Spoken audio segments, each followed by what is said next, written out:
calm before the storm. Things aren't as they were before. You best start bracing. Did you think you could keep us out? Shut the gates, forget us now. Tides are changing.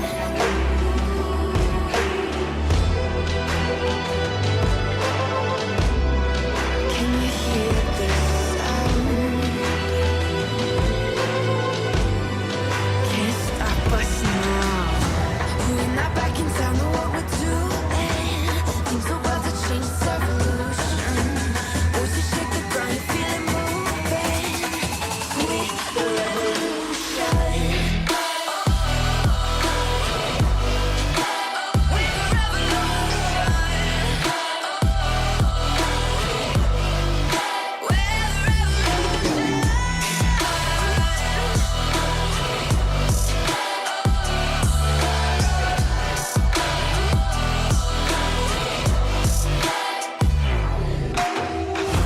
We're not back in town, know what we're doing. Things are about to change, it's evolution. Voices shake the ground, you feel it moving. We're the revolution.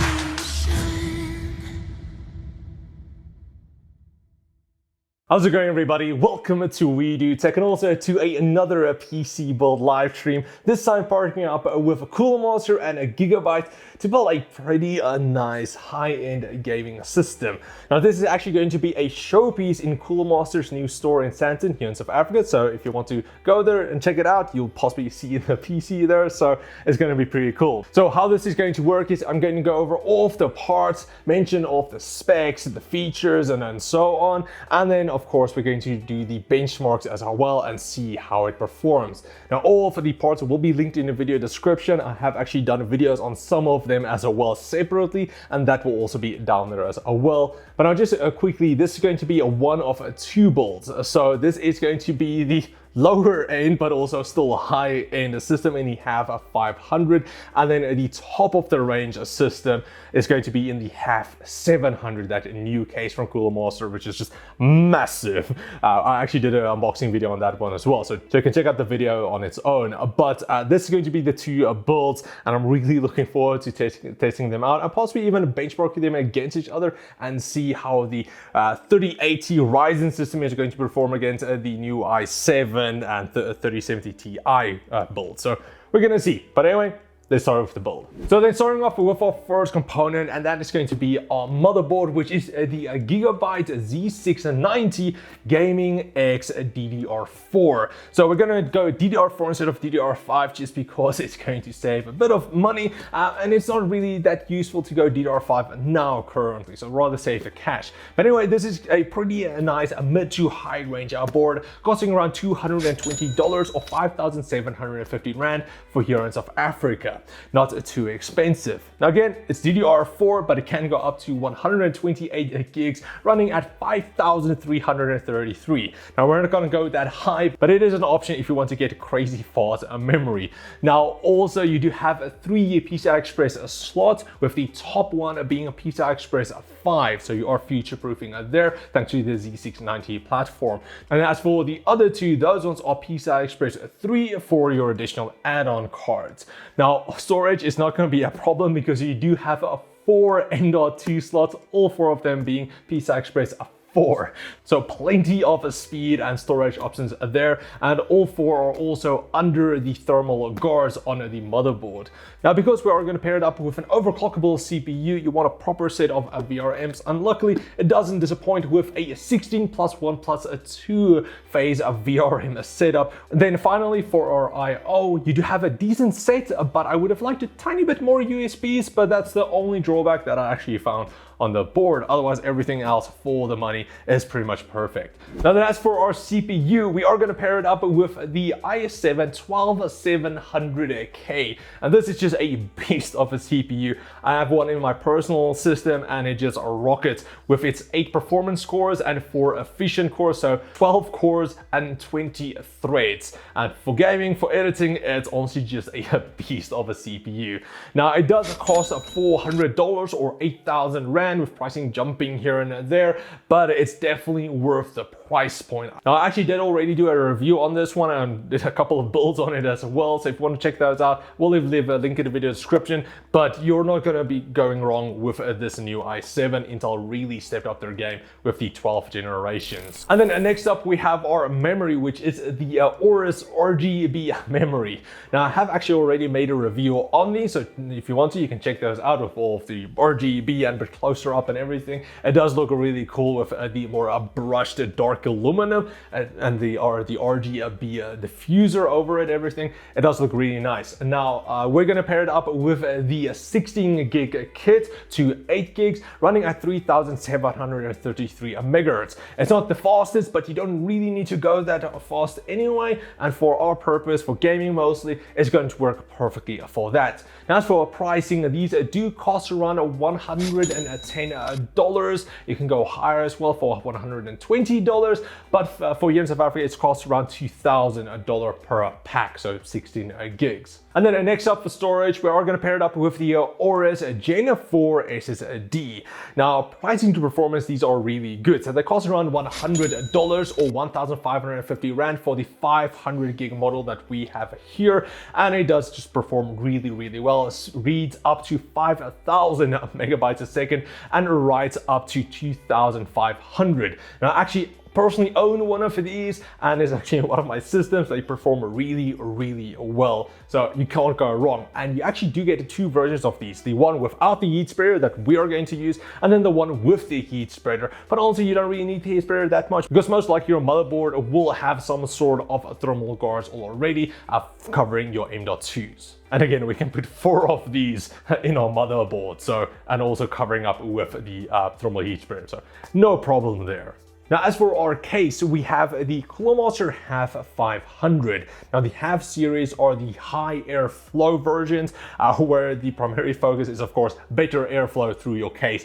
And thanks to the massive 200mm fans at the front, which is also RGB, they do pull in quite a lot of air. And also thanks to the mesh front panel. A lot of cases do use a tempered glass in the front, and that just kind of suffocates your parts in the side with a limited airflow. But with these ones, you're not gonna have to worry about that. Also, you do have two different models, the white version and also the black one, which we have here. Now, pricing wise, these do cost around $170, but unfortunately I couldn't find pricing for here in South Africa, as everywhere it seems to be out of stock, because probably they sell out too quickly. Now, also with the two 200mm fans in the front, you do have a one here at the bottom as well. And then finally, you do have your RGB 120mm fan here at the back for extracting. But you can also mount your triple radiator either at the top or at the front, because there's plenty of space for that.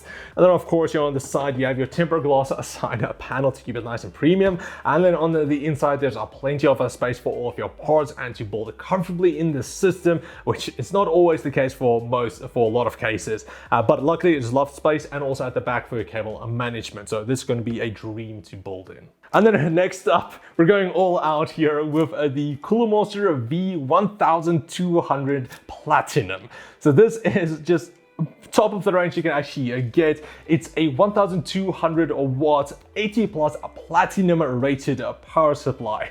Now, you don't have to go that high. I have a couple of CoolMaster power supplies, and the 750s, the 850s is going to be plenty for a high-end system like this. But of course, because this is a showcase system, they're going all out because they want to show off their top of the range gear. So no problem there. Now, pricing wise, we are going to include it because it costs around $360 on Amazon and around 4,000 Rand that I actually sold for here in South Africa, which is actually not bad, I will say, for everything that you get. Now, the cool thing about the power supply, of course, is that it is fully modular. It does have a 7-year warranty. It has a 135mm FDB silent fan, which it does switch between auto or hybrid, where it will switch off the fan for silent mode. And it does have 100% Japanese capacitor. So if you want to go all out, this is definitely an option that you want to go for. But maybe if you want to go for like a 3090 Ti, then that's going to be a better option for this bad boy. Then next up for our cooler, we have the Cooler Master Liquid ML240 Illusion. So this is a 240mm AIO with addressable RGB, and it does come with their new translucent pump head, which you have your RGB around the sides, which actually looks really nice, and of course around your logo at the top as well. Now the cooler does come with two MF120 Halo fans, and it does support the new LGA 1700 socket as well, which we are going to need for our new Z690 platform. Pricing wise, this one is going for $148 or 1,900 Rand for here in South Africa. And then for our final component, we of course have our GPU, which is the Gigabyte RTX 3070 Ti Gaming OC. Now I actually have done a full review on this card, so you can check that out if you wanted to, but of course we're going to do all of the benchmarks still. So a good thing is the pricing has been coming down for these cards. So currently you can actually pick this one up for around $700. It's still a bit above MSRP, but not that much. And then for here in South Africa, it's around 15,000 Rand. Now, if you have seen any reviews of the RTX 3070 Ti's, they're a pretty good option. If you want to go for these ones instead of a 3080, you'll save a bit of cash there and still get a plenty of performance. It's a good for 1440p high refresh rate games, and even a 4K if you can enable DLSS in a certain games to get even more frames. DLSS is really awesome. So you're definitely not gonna have to worry about frame rates with this card. But anyway, that's pretty much for all of the parts. Now I can actually get into the build and see the final results and all of the benchmarks. So let's get into that. Alright, so as you guys can see, the build is done and it looks really nice. Now, I went with the purple color scheme just because of the Cooler Master, and also it actually looks really nice. I like it. And especially with the two 200mm fans at the front, that looks really nice. Give it a nice, a larger feel almost. And of course, everything else just looks so good. The AIO with the transparent pump head there, fans at the front, fans at the back, fans here at the bottom, pushing a bit more air for our GPU. Not that it's really a problem, but yeah, and it looks really nice. And again, it was pretty easy to actually build inside. There's plenty of space for you to cable management and everything. And of course, you do have the option of actually removing the hard drive caddy here at the bottom for some additional space. But now that's it for our build. Now let's quickly move on towards the benchmarks and see how it performs in games in 1080p, 1440p, and also 4K. Do some temperature tests and so on, and just see how everything performs. Alrighty, so with all of that out of the way, finally we can get into the benchmarks and see how the system performs. Now, just quickly before we start, something that I need to mention, because I do get this in the comments quite a lot, is that if you have the exact same system or same GPU and so on, our results could differ because of the different hardware being used, the combinations of that, the different speeds at which the hardware is running, memory-wise and so on, could also play an impact. Not all of the systems are going to be the exact same. Also, then there is going to be the difference in the game's settings. All of the games that I tested were set on the max preset. It's not always the best case because you do lose quite a bit of frames running everything on ultra, but this is to show how good the system can actually perform on everything set to maximum. So if you want to get a bit better frames, you can just lower it and then get a better frame rate. But this is to show how good the system can actually perform. So for all of that, let's get into our first test. So then starting off with our 1080p benchmarks, we can see here that Call of Duty, Control, Apex, and Rainbow Six Siege easily scored over 240 frames a second here. So if you want to get a 240 Hz monitor, this system will be perfect for that. Now, Borderlands and Valhalla did score a bit lower in 1080p, but I did check and that was mostly due to the limited 16 gigs of memory. So if you want to boost that a bit more, you will be able to get more than that. And then also you can just drop some of the settings a bit. Then as for 1440p, we can see here that we still got over 60 frames a second on the lowest for Valhalla and also Borderlands, and all of the others were over 100 frames a second. So if you're looking for a 1440p 144 Hz monitor, you will be able to get that also with this system. And no surprise, Rainbow Six Siege just easily scores over 300 frames there. But of course, that is all thanks to DLSS, and I can't wait for more and more games to actually feature that as well. well, then even a lower card will be able to play 1440p at a decent frame rates. Then next up for 4K, Borderlands and Valhalla just fell below the 60 frames a second there, but the rest was over. But if you just lower some of the settings, you'll be able to get that 4K 144 frames a second. So for Apex, Call of Duty, Rainbow Six Siege, all of being able to play 4K games over 60 frames a second, definitely not bad. Then getting into our Blender Classroom benchmark, the i7-12700K just lost to the 5900X by 4 points.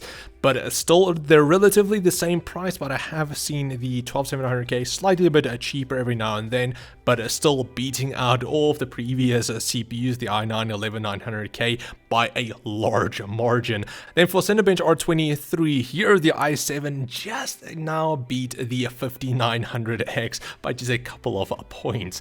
Now again, they're roughly the same price, but the i7 does have a faster single core performance by quite a bit, but with the i7 having then 12 cores and 20 threads, and the 5900X having 12 cores and 24 threads.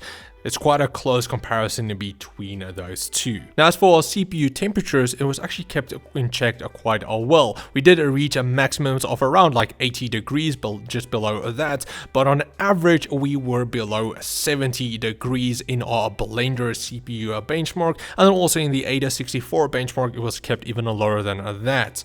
All of that thanks to the plenty of air being pushed into the case and not suffocating any of our hardware. Then lastly, for our GPU temperatures, that was also kept in check thanks to probably that extra fan down there, but we reached maximums of only around 62 degrees. Everything else was relatively low. Now the fans did ramp up every now and then depending on how the use case was, but it was still below 70% for our fans running, and it have definitely kept our GPU in check, again below 70 degrees. So that's pretty much it for our build and benchmarks and everything of the HAV 500 PC with a 12700K 3070 Ti, 16 gigs of RAM. It's just a full nice system. So if you guys want to get it for yourself, I will leave links in the video description for all of the parts that I used.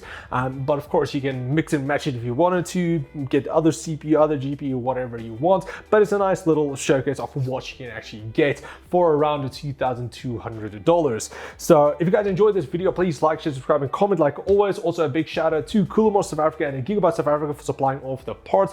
And again, if you want to see the build, you can actually go to Santon and check out Coolmore Monster store there and actually see it in a person. So that's pretty much it. Thanks for watching, guys. I'll check all of you next time. Cheers, guys.